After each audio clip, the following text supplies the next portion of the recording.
friends, welcome to Rajesh Kitchen. இன்னைக்கு வந்து kids lunch boxக்கு என்ன சமைச்சேன், எப்படி சமைச்சேன் அப்படின்றத இந்த வீடியோல பார்க்கலாம். வீடியோக்குள்ள போறதுக்கு முன்னாடி இப்பதான் நம்ம சேனல் ஃபர்ஸ்ட் டைம் பார்க்கறீங்க அப்படினா சேனலை மறக்காம subscribe பண்ணுங்க. அப்படியே பக்கத்துல இருக்க bell button click பண்ணுங்க. அப்பதான் நான் வீடியோ போட்டதும் உங்களுக்கு நோட்டிஃபிகேஷன் வரும். வீடியோவை மிஸ் பண்ணாம பாப்பீங்க. வாங்க இப்ப வீடியோக்குள்ள போலாம்.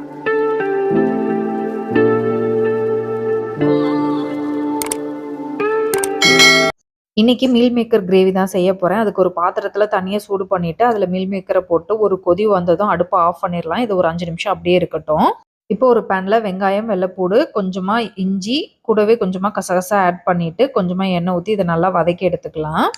வெங்காயம் வதங்குற கேப்லேயே தாளிச்சு விடுறதுக்கு ஒரு பெரிய வெங்காயத்தை சின்ன சின்னதாக கட் பண்ணி எடுத்துக்கிறேன். கூடவே 2 குட்டி சைஸ் தக்காளியை வந்து சின்ன சின்னதாக கட் பண்ணி எடுத்துக்கிறேன்.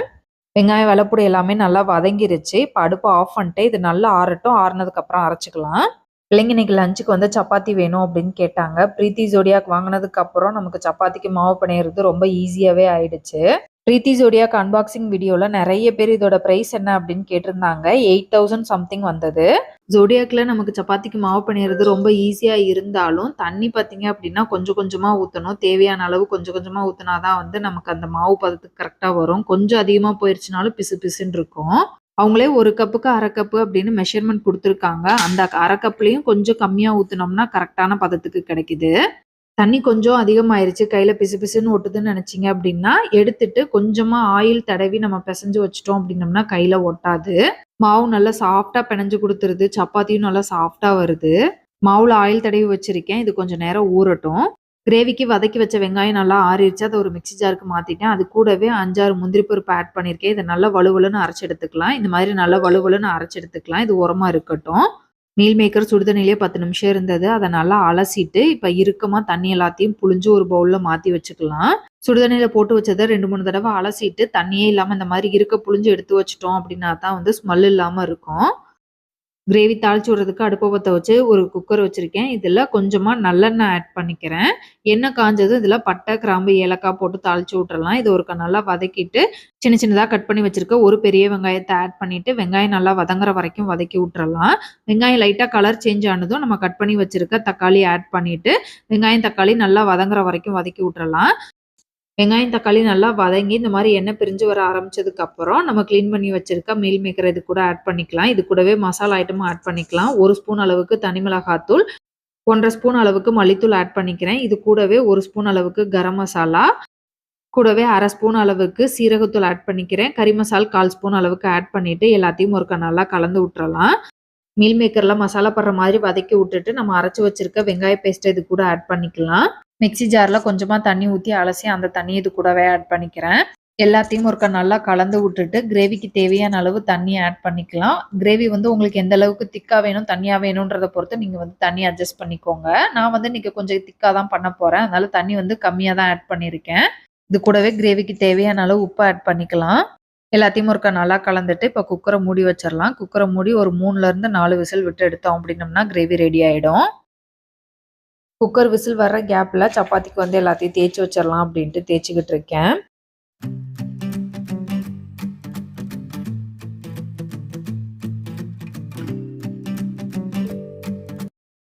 சப்பாத்தி வந்து சாஃப்டாக இருக்கிறதுக்கு மாவு பார்த்தீங்க அப்படின்னா நல்லா சாஃப்டாக பிணையணும். நம்ம எந்த அளவுக்கு சாஃப்டாக பிணையிறோமோ அதை பொறுத்து வந்து சப்பாத்தி சாஃப்டாக இருக்கும்.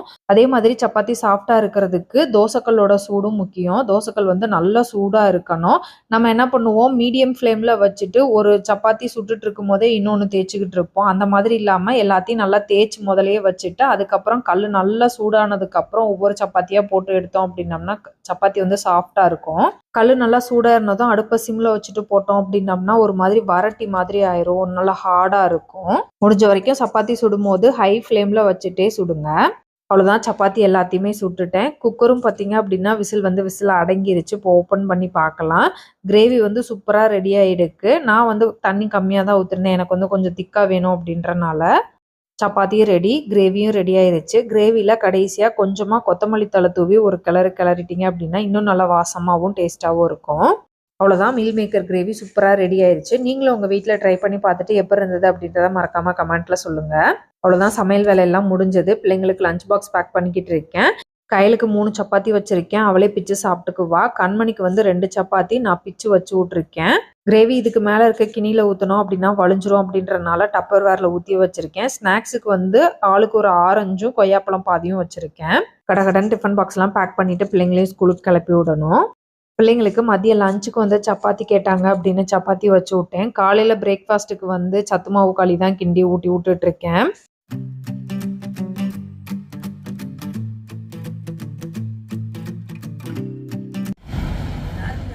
வீடியோ பார்த்துருப்பீங்க, பிடிச்சிருக்கும் நம்புறேன். பிடிச்சிருந்தா லைக் பண்ணுங்க, மறக்காம சேனலை சப்ஸ்கிரைப் பண்ணுங்க. செஞ்சு பார்த்து எப்படி இருந்தது அப்படின்றத கமெண்ட்ல சொல்லுங்க. அடுத்த வீடியோல பார்க்கலாம். அது வரைக்கும் பாய்.